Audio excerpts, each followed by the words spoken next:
کہ میرا رب مجھے اس سے بھی زیادہ ہدایت کے قریب کی بات کی رہبری کرے۔ وہ لوگ اپنے غار میں 300 سال تک رہے اور 9 سال اور زیادہ گزارے۔ آپ کہہ دیں اللہ ہی کو ان کے ٹھہرے رہنے کی مدت کا بخوبی علم ہے۔ آسمانوں اور زمینوں کا غیب صرف اسی کو حاصل ہے۔ وہ کیا ہی اچھا دیکھنے سننے والا ہے۔ سوائے اللہ کے ان کا کوئی مددگار نہیں۔ اللہ تعالیٰ اپنے حکم میں کسی کو شریک نہیں کرتا۔ معزز ناظرین و سامعین کرام، یہ تھا وہ تفصیلی واقعہ جو اللہ تعالیٰ نے قرآن مجید کی سورہ کہف آیت 10 تا 26 میں بیان کیا ہے۔ اب ہم آپ کو اس واقعے کی تفصیل بتاتے ہیں۔ کفار مکہ حضور صلی اللہ علیہ وآلہ وسلم کو ہر وقت تنگ کرتے رہتے تھے اور یہودیوں سے مل کر آپ صلی اللہ علیہ وآلہ وسلم سے سوال کرتے رہتے تھے۔ ان کا خیال تھا کہ آپ اس کا جواب نہ دے سکیں گے، یا اگر کسی سے پوچھ کر آئیں گے تو ہم پکڑ لیں گے۔ اس سوال سے قبل مشرکین نے یہودیوں سے مل کر حضور صلی اللہ علیہ وآلہ وسلم سے حضرت یوسف علیہ السلام کے بارے میں بھی سوال کیا تھا کہ بنی اسرائیل مصر کب گئے اور کب واپس آئے۔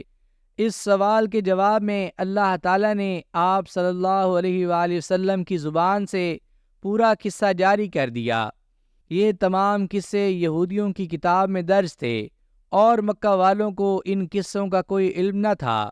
کفار جو بھی سوال کرتے اللہ تعالیٰ اپنے قرآن میں خود جواب دیتے اور وہی جواب اپنے نبی صلی اللہ علیہ وآلہ وسلم کی زبان پر جاری کر دیتے۔ اس دفعہ یہودیوں نے کفار سے مل کر حضور صلی اللہ علیہ وآلہ وسلم سے 3 سوال پوچھے۔ پہلا سوال تھا کہ اصحاب کہف کا قصہ کیا ہے۔ دوسرا سوال یہ تھا کہ حضرت موسیٰ اور حضرت خضر علیہ السلام کے قصہ کی کیا حقیقت ہے، اور تیسرا سوال یہ تھا کہ ذوالقرنین کا کیا واقعہ ہے۔ ان تینوں قصوں کا ذکر اللہ تعالیٰ نے قرآن کریم کی سورہ کہف میں فرما دیا۔ ان سوالوں کا جواب دینے کے باوجود کفار ایمان نہ لائے اور یہودیوں نے بھی آپ صلی اللہ علیہ وآلہ وسلم کی رسالت کو تسلیم نہ کیا۔ اصحاب کہف کا قصہ یوں ہے کہ یہ واقعہ شہر افسوس میں پیش آیا۔ یہاں بت پرستی عام، چاندی دیوی کی پوجا ہوتی تھی اور کوئی بھی شخص بتوں کے علاوہ کسی اور کی عبادت نہ کر سکتا تھا۔ اس وقت رومی حکومت بھی ان بتوں کی پوجا کرتی تھی۔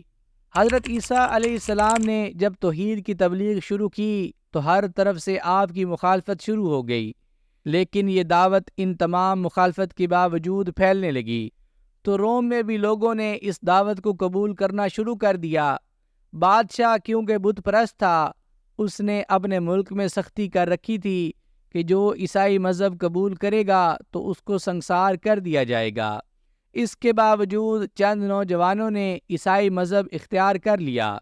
اس دعوت کے جب روم کے بادشاہ کیسر ڈیلیس کو علم ہوا تو اس نے ان نوجوانوں کو اپنے دربار میں طلب کر لیا، کیونکہ کیسر روم کسی ایسے شخص کو زندہ نہ چھوڑتا تھا جو بت پرستی کے علاوہ اور کسی بھی مذہب کی پوجا کرے۔ چنانچہ بادشاہ کے طلب کرنے پر یہ نوجوان دربار میں حاضر ہو گئے تو بادشاہ کے سوال کے جواب میں نوجوانوں نے کہا کہ ہم نے حضرت عیسیٰ علیہ السلام کا مذہب قبول کر لیا ہے کہ ایک خدا کی عبادت کرنی ہے، اس کے علاوہ اور کوئی خدا نہیں ہے، وہی ذات رب العالمین ہے اور وحدہ لا شریک ہے، آخرت کا بھی وہی مالک ہے، اب ہم بتوں کی عبادت نہیں کرتے۔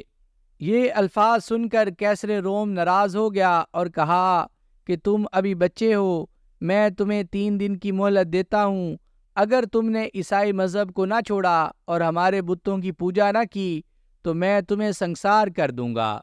بادشاہ کا فیصلہ سن کر یہ چند نوجوان اس شہر سے بھاگ نکلے اور باہر جا کر کسی پہاڑ میں پناہ لے لی۔ جب یہ نوجوان پہاڑ کی جانب جا رہے تھے تو ایک کتا بھی ان کے ساتھ شامل ہو گیا۔ ان نوجوانوں نے اس کتے کو بھگانے کی بہت کوشش کی مگر کتا ان کے ساتھ ہی رہا۔ آخر تنگ آ کر یہ نوجوان ایک پہاڑ کی غار میں لیٹ گئے اور کتا غار کے دہانے پر بیٹھ گیا۔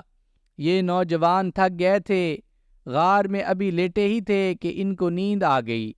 یہ واقعہ 250 عیسوی کا ہے۔ جس غار میں یہ سوئے تھے اس کا رخ مشرق کی جانب تھا، لہٰذا سورج کی روشنی اس میں نہ جاتی تھی، لہٰذا باہر سے دیکھنے پر کسی کو نہ پتہ چلتا تھا کہ غار میں کون ہے۔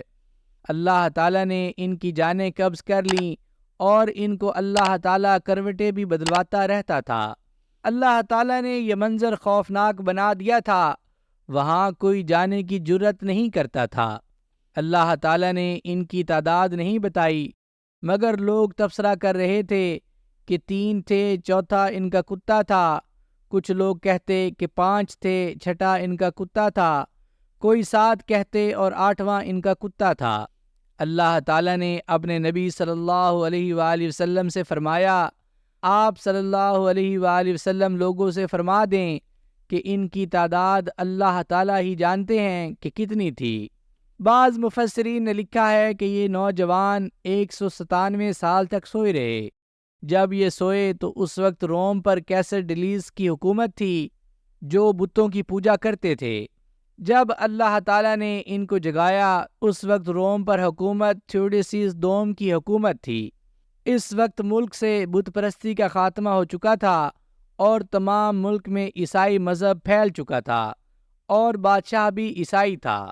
اس وقت مذہب تو عیسائی تھا مگر لوگوں میں یہ بحث چل رہی تھی کہ جب آدمی مر جائیں گے تو ان کو دوبارہ کیسے زندہ کیا جائے گا۔ عوام یہ تسلیم کرنے کو تیار نہ تھے کہ مرنے کے بعد دوبارہ زندہ کیے جائیں گے اور ہمارا حساب کتاب بھی ہوگا، یعنی قیامت کے بارے میں اختلاف تھا۔ مگر بادشاہ خود قیامت پر ایمان رکھتا تھا اور بادشاہ فکر مند تھا کہ لوگوں کو کیسے یقین دلائیں کہ قیامت برپا ہوگی اور بندوں کو دوبارہ زندہ کیا جائے گا اور لوگ آخرت پر ایمان لے آئیں۔ اللہ تعالیٰ نے اس زمانے میں نوجوانوں کو جگایا جب روم میں سرکاری مذہب عیسائی تھا۔ بیدار ہونے کے بعد یہ آپس میں بحث کرنے لگے کہ ہم کتنی دیر سوئے رہے۔ کسی نے کہا کہ 1 دن، کسی نے کہا کہ دن کا کچھ حصہ۔ آخر ان نوجوانوں نے اپنے ایک ساتھی کو کچھ رقم دے کر بھیجا کہ وہ شہر جا کر کھانا لے کر آئے اور ساتھ یہ بھی تاکید کی کہ خبردار چھپ کر شہر جانا تاکہ تمہارے متعلق کسی کو پتہ نہ چلے، ورنہ بادشاہ ہمیں پکڑ کر سنسار کر دے گا۔ اس زمانہ میں تمام ملک میں یہ عام لوگوں کو پتہ تھا کہ فلاں بادشاہ کے دور میں کچھ نوجوانوں نے عیسائی مذہب قبول کیا تھا تو وہ بادشاہ کے ڈر سے بھاگ کر پہاڑوں میں چھپ گئے تھے۔ اب یہ نوجوان رقم لے کر شہر میں گیا تو دیکھا کہ تمام شہر ہی بدل چکا ہے، تمام لوگ عیسائی مذہب قبول کر چکے ہیں، بت پرستی ختم ہو چکی ہے۔ اس نوجوان نے دکان سے روٹیاں خریدیں اور جب بادشاہ ڈیلیس کے زمانے کا سکہ دیا جو چاندی کا تھا، اس پر تصویر بھی بادشاہ کی بنی ہوئی تھی۔ دکاندار نے پرانے زمانے کا سکہ دیکھ کر کہا کہ تم کہاں سے آئے ہو اور تمہارے ہاتھ کوئی پرانا خزانہ آ گیا ہے۔ اس پر نوجوان نے کہا کہ میرے پاس کوئی خزانہ نہیں ہے۔ اس پر اللہ تعالیٰ فرماتے ہیں کہ میں نے ان نوجوانوں کے بارے لوگوں کو مطلع کر دیا۔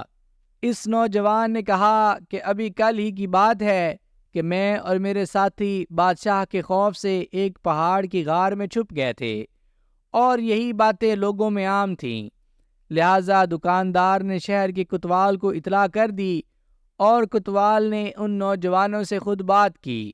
لوگوں میں یہ عام بات تھی کہ کچھ نوجوان پہاڑوں میں چھپ گئے تھے، لہٰذا یہ باتیں سن کر لوگ اکٹھے ہو گئے اور کوتوال نے تمام باتیں روم کے بادشاہ کیسر تھیوڈیسیس تک پہنچائیں۔ بادشاہ خود آیا اور دیکھا کہ یہی لوگ کیسر ڈیلیس کے زمانہ کے ہیں۔